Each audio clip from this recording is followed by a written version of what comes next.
Today menu po natin is fried chicken. Simple fried chicken lang. Cornstarch flour. Tapos may salt and pepper. Tapos yung chicken natin, meron din tong salt and pepper with calamansi. Pampatanggal lansa. Simple lang yan. Yan ang menu natin. Ayan na guys, prepare na tayo ng mantika. Bale, ipiprito na ng aking bunsong anak. Siya ang chef ko ngayon eh.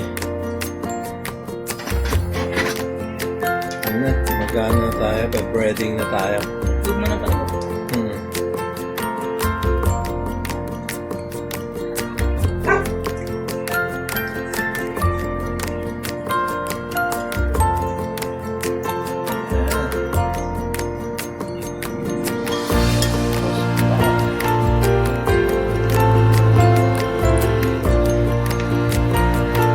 Iulit mo muna lahat.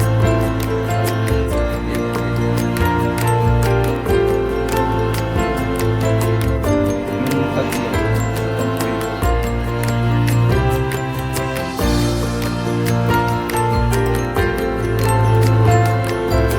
Sarap, tatakam ako.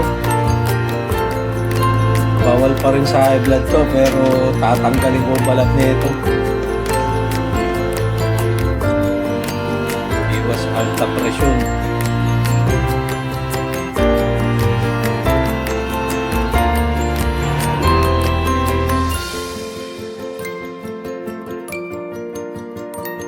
Yan, same procedure lang yan. Sa lahat ng manok.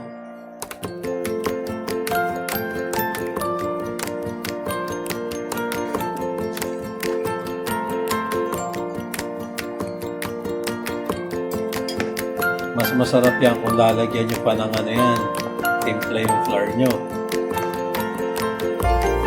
Kasi yan yung kakapit sa balat. Okay na. Apat ba? Apat? Tatlo. Diba? Pag magpiprito kayo, huwag sa kawali. Kailangan sa medyo mataas para deep fried siya.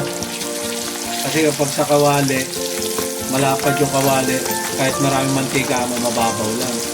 Pwede naman dun kung marami kayong pambiling mantika. Tuloy nyo yung kawali nyo. Pero kami, ganito kami magprito. Minsan nga, mas maliit pa dyan eh. Para lang ma-deep fried siya. Kasi yun talaga ang tamang fried chicken, deep fried.